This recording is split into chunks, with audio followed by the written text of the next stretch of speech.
Wesh l'équipe, nouvelle vidéo, j'espère que ça va bien, en tout cas moi ça va nickel. Alors oui, ça fait super longtemps qu'on m'a pas vu sur YouTube, mais ça s'explique assez facilement étant donné que les salles de sport ont réouvert et que Maro, le gros geek puant, a décidé de sortir de sa chambre pour s'aérer le corps et l'esprit. Il y a aussi un peu beaucoup de flemme, mais de toute façon, vous commencez à me connaître. J'en ai aussi profité pour changer l'éclairage, étant donné que dans la dernière vidéo, tout le monde s'est amusé à me vanner. Bon, c'était de bonne guerre, c'était marrant. Vous vous êtes bien foutu de ma gueule, hein, bande de gamins. Mais bon, je vous pardonne, étant donné l'accueil qu'a reçu la dernière vidéo. Franchement, c'était incroyable. On a eu je sais pas combien de nouveaux abonnés d'ailleurs, bienvenue à eux. Je vous remercie du fond du cœur. Enfin bref, sans plus attendre, lançons la vidéo.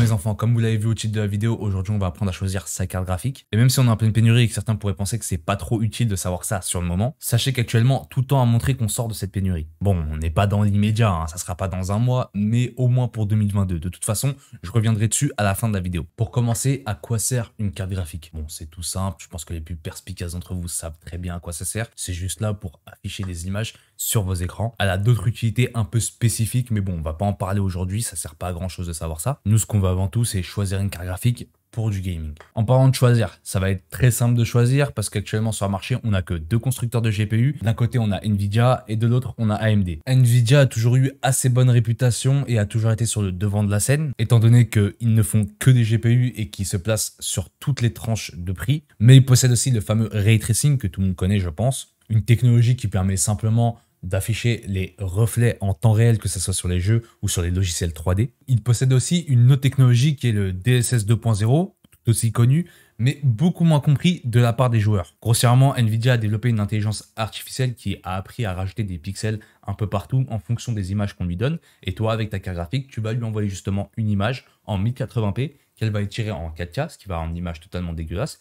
Mais elle va venir rajouter ces petits pixels un peu partout pour faire croire à de la 4K. Ce qui a comme effet de bien décharger ta carte graphique d'un lourd travail, ce qui fait que tu pourras jouer dans une résolution un peu plus grande et avec un très haut taux d'FPS. C'est pas mal. Le seul problème, c'est que ça doit être implémenté dans le jeu et que c'est pas le cas dans tous les jeux actuellement. Nvidia a un peu l'avantage du terrain car AMD a souffert d'une sale réputation à l'époque. Ses GPU chauffaient beaucoup, consommaient beaucoup et n'étaient pas hyper puissants. Mais avec la génération 500, 5000 et 6000, ils nous ont prouvé qu'ils pouvaient faire des GPU peu chers et très fiables. Ils ont aussi rétorqué au DLSS 2.0 d'Nvidia avec le Fidelity FX. Et contrairement à Nvidia, ça ne marche pas que sur leurs cartes à eux, ça marche sur absolument toutes les cartes et même les anciennes cartes, ce qui n'est pas le cas de Nvidia. Par exemple, avec une GTX, on ne pourra pas utiliser le DLSS 2.0. Mais en revanche, on pourra utiliser le Fidelity FX dessus. Par contre, et ça c'est un petit hic au niveau des cartes AMD, elles ont tendance à mal gérer le ray tracing. C'est vraiment pas trop ça. On a une grosse chute d'FPS comparée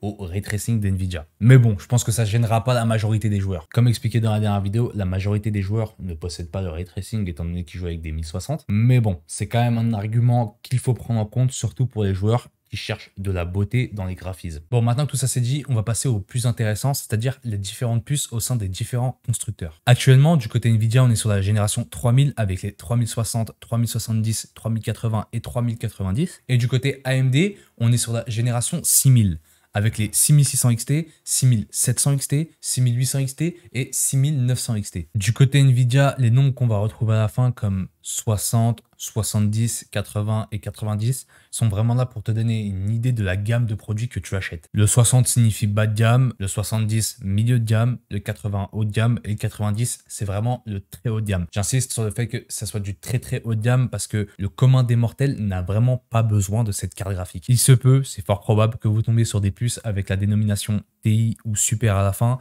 Ça signifie simplement que la puce est plus puissante que celle de base. Ça varie de 5 à 10%. Et je tiens à préciser que le Super, c'est moins puissant que le TI. Du côté d'AMD, c'est sensiblement le même système, sauf qu'au lieu de prendre la dizaine comme chez Nvidia avec 60, 70, 80, là, on va directement prendre la centaine, donc 600, 700, 800 et 900. Il se peut que vous tombiez sur des puces sans la dénomination XT à la fin. C'est pas très grave, cela signifie simplement que la puce est légèrement moins puissante, mais il est toujours possible d'augmenter les performances avec un léger overclocking. En parlant de puissance, il y a un autre point à pas négliger, c'est les gigas de VRAM. La VRAM, qu'est-ce que c'est? C'est tout simplement la mémoire vidéo dont dispose ta carte graphique. C'est à l'intérieur qu'elle va venir piocher les textures et les polygones. Actuellement sur le marché, je pense pas qu'on va descendre en dessous de 6 Go, ce qui est largement suffisant pour jouer dans de très bonnes conditions. Mais il est possible que vous retrouvez des cartes avec par exemple 12 Go comme la 3060. C'est une carte bas de gamme et ça sert pas grand chose d'avoir 12 Go dessus, mais bon, Nvidia a fait comme ça, donc c'est comme ça, mais sachez que ça ne sert pas à grand chose pour le jeu vidéo. Ça rajoute pas de perf en plus. Ça rajoute pas de perf en plus parce que faut que la mémoire soit accordée avec la puissance de la carte graphique. Sinon, on ne pourra pas l'utiliser pleinement. En revanche, pour des modèles comme la 3070 à 8 Go de VRAM par exemple, c'est très bien car ça permet de pouvoir jouer en 4K, ça permet de pouvoir augmenter la résolution sans avoir trop de problèmes. Car encore une fois, la puissance suit avec la mémoire. Mais il faut aussi savoir que dans chaque gamme de cartes graphiques, il y a des modèles différents. Prenons l'exemple de la 3060 Ti. Elle existe en Founders Edition, donc fait par Nvidia avec le refroidissement Nvidia.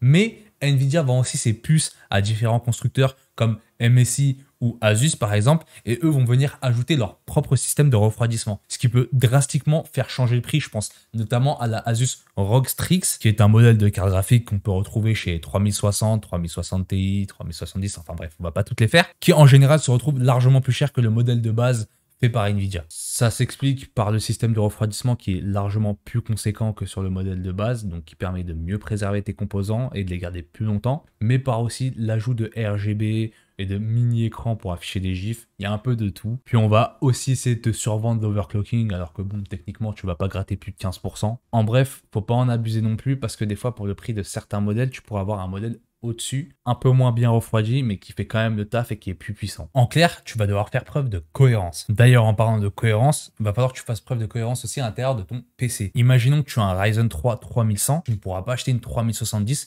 pour le coupler avec, parce que celle-ci est trop puissante pour ce processeur. Si jamais tu fais ça, tu risques de subir le bottleneck. Alors le bottleneck, qu'est-ce que c'est? Je t'explique ça tout de suite sur mon tableau. Ok, qu'est-ce que le bottleneck? Alors c'est très simple. Ici, on a les données du jeu. Donc vous êtes en train de jouer à GTA. GTA envoie des données au processeur qui lui les traite, mais comme c'est un Ryzen 3 3100, bah, il les traite assez lentement. Et votre carte graphique, elle, qui est une 3070 qui est assez costaud, reçoit pas beaucoup de données, du coup n'est pas utilisé à 100%. Ce qui fait que ça ralentit drastiquement votre jeu et que vous n'avez pas des performances de ouf malgré votre grosse 3070. Pour résoudre cela, c'est très simple. On va prendre un processeur plus gros, donc imaginons un Ryzen 5 3600, et ça va élargir le boulot. Du coup, par conséquent, faire passer beaucoup plus de données. C'est un problème qui peut se créer dans le sens inverse, c'est-à-dire imaginons qu'on a un gros processeur, un Ryzen 7 3700X par exemple, et qu'on ait une petite carte graphique comme 1660 Super. Bah, ce qui se passera, c'est que le processeur va traiter énormément d'informations, mais que la carte graphique sera énormément surchargée. Du coup, elle ne va pas tout traiter, du coup, elle va ralentir aussi dans ce cas-là. Voilà, c'était professeur Maro. Bon, vous devez vous dire depuis tout à l'heure, Maro, il parle, mais il dit pas vraiment comment choisir son GPU. Ne t'inquiète pas, gamin, on y vient. Pour commencer, tu vas simplement cibler tes besoins. Est-ce que tu cherches à jouer en 1080p, à des jeux compétitifs ou dans de bonnes conditions, ou est-ce que tu cherches à jouer en 2K ou en 4K? Une fois que tu as fait ça, tu sauras déjà est-ce que tu vas acheter ton GPU neuf ou en occasion. Pour ceux qui cherchent à acheter un GPU plutôt haut de gamme, je vous conseillerais le neuf. Tout simplement parce que sur le marché de l'occasion, dernièrement, tous ceux qui vendent des GPU haut de gamme, ou plutôt dernière génération, c'est des scalpers. Et que, quitte à te faire arnaquer, au moins avoir la garantie que tu vas recevoir ton produit et que tu vas pouvoir l'échanger en cas de problème. Mais pour les pirates du bitume qui n'ont pas trop d'argent et qui cherchent juste à se faire une petite config pour pouvoir jouer à des jeux compétitifs, là, je vous conseillerais de vous tourner vers les anciennes générations dans le marché de l'occasion et vous allez voir qu'il y a énormément de choix pour pas très cher. Déjà, du côté Nvidia, vous pourrez vous tourner vers la génération 500, 600, 700, 900 et 1000. Il reste encore de très bonnes offres. Et du côté AMD, j'ai un peu moins de références. Je pense notamment au HD 7970, les R9 Fury X, les R9 280, les RX 400 par exemple. Pourquoi pas les R9 300? C'est possible aussi si vous en trouvez, elles sont aussi viables. Il y a aussi la R9 290. Actuellement, la R9 290 ou même la R9 Fury, c'est des cartes qui ne devraient pas coûter plus de 300 euros. Essayez toujours de négocier, de les descendre à 250, voire plus euros si vous pouvez gratter un peu. Et pour le reste des cartes, normalement, elles devraient se situer en dessous des 200 euros. 200 euros maximum. Essayez de les avoir dans ces eaux-là. Vous ferez une bonne affaire. Même si le mec gratte, je sais pas moi, 30, 40 euros sur vous, c'est pas grave. Vaut mieux se faire douiller de 40 euros que de se faire douiller de 400 euros sur des nouveaux GPU par exemple. J'ai pas parlé de la génération RX 500 des Vega parce que c'est des cartes graphiques qui coûtent trop cher actuellement sur le marché de l'occasion. Les gens se foutent clairement de notre gueule. Donc évitez de les acheter à part si vous les trouvez, je sais pas moi. Si vous trouvez une RX 588 Go à moins de 250 euros, franchement, foncez. Mais sinon, ça vaut pas vraiment le coup. Donc voilà, hein, même pour Nvidia de la génération 500 à 700, il n'y en aura pas pour plus de 150 € normalement. Et pour la génération 900, ça peut peut-être grimper des fois à 200 €. Mais essayez de négocier. Vraiment, essayez de négocier. La génération 1000 aussi, essayez de négocier. Essayez, mais bon, vu des prix que j'ai vus, la 1080 Ti, c'est genre 650 € d'occasion. C'est vraiment n'importe quoi. Ça serait mieux aux alentours de 350 €, pourquoi pas. Même si ça reste un peu cher. 350 €, 400 € au grand max. La 1070, c'était 350 €. Honnêtement, je ne mettrais pas plus de, je sais pas moi, 280 € dedans. Voilà quoi. Faut essayer toujours de baisser le prix, mais c'est un peu compliqué avec ce genre de vendeur. Et puis sinon, pourquoi pas se tourner vers les 1060 en 6 Go. Il y a moyen. Il y a moyen de trouver aux alentours de 120 €. J'en avais une. Les 1050 Ti, je sais pas trop. Mais je ne mettrai pas plus de 100 € dedans par contre. Donc voilà. C'est à vous de voir, c'est à vous de choisir. Il y a une autre solution aussi. Pour ceux par exemple qui actuellement auraient un PC sous la main, pourquoi pas le revendre et acheter un PC prémonté. Dans le PC prémonté, souvent on peut trouver des bonnes offres, des bons processeurs, des bonnes cartes graphiques. Par contre, le problème, c'est qu'ils ont tendance à se rattraper sur la LIM, la carte mère et la RAM. Donc, il faudra faire attention. Mais pour ceux qui sont un peu bidouilleurs, ou même pour ceux qui ont pas trop envie de se casser la tête, ce que je peux comprendre, pourquoi pas aller voir sur le site Memory PC. De temps en temps, il y a des bonnes offres. Même activer les notifications sur le D-Lab pour trouver des petites pépites. Enfin bref, on va attaquer le dernier point de la vidéo. Du côté de la pénurie, on a quelques bonnes nouvelles, comme le fait qu'en Chine, ça soit désormais interdit par la loi de miner, ou qu'en Allemagne, les prix commencent à chuter, qu'en France, les prix commencent à stagner aussi pas mal. Mais on en a des moins bonnes, comme le fait qu'Nvidia n'enverrait plus de puces à certains fabricants, parce qu'il n'y a plus rien. Donc on sait pas trop, on est un peu dans le flou. Mais quoi qu'il en soit, on espère un retour à la normale, au moins pour 2022. Ça serait pas mal. Sinon, il va falloir s'armer de patience. Hein, il va falloir garder son argent parce que ça sert vraiment à rien d'acheter un GPU 300, 400 € trop cher, vous allez juste le regretter. Enfin bref, cette vidéo touche à sa fin, elle devrait sortir normalement dans la semaine de l'Aïd. Donc Aïd Mabrouk à tous les musulmans, passez une bonne journée ou une bonne soirée, tout dépend de l'heure à laquelle vous regardez la vidéo. C'était Maro, peace.